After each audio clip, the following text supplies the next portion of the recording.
Sa 33 nasawi sa Bogo City sa Cebu dahil sa magnitude 6.9 na lindol, 11 ang sama-samang pinaglalamayan sa barangay Binabag.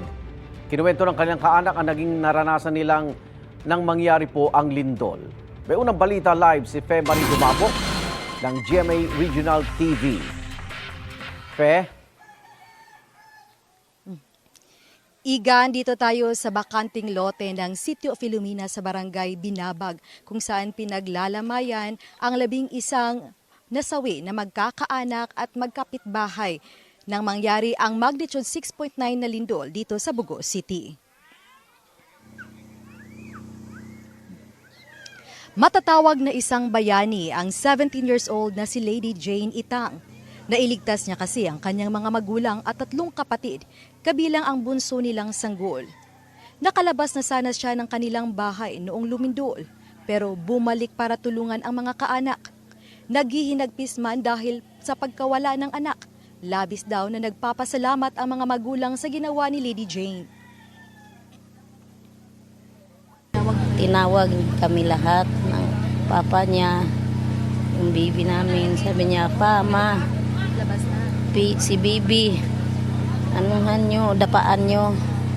Tapos dinapaan din kami lahat. Ginanon niya kami lahat. Na siya, opo niya, siya yung natamaan. Sama sa anak ko na sinakripisyo ng buhay dahil sa kami.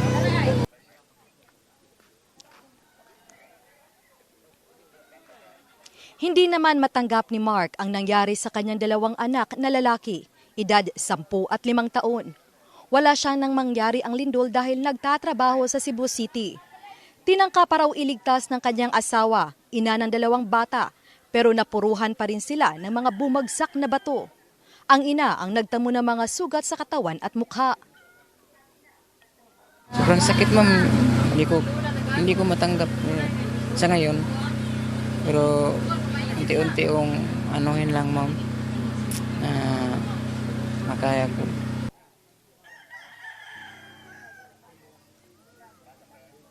Ang mga biktima ay pawang nakatira sa paanan ng bundok sa karatig na sitio.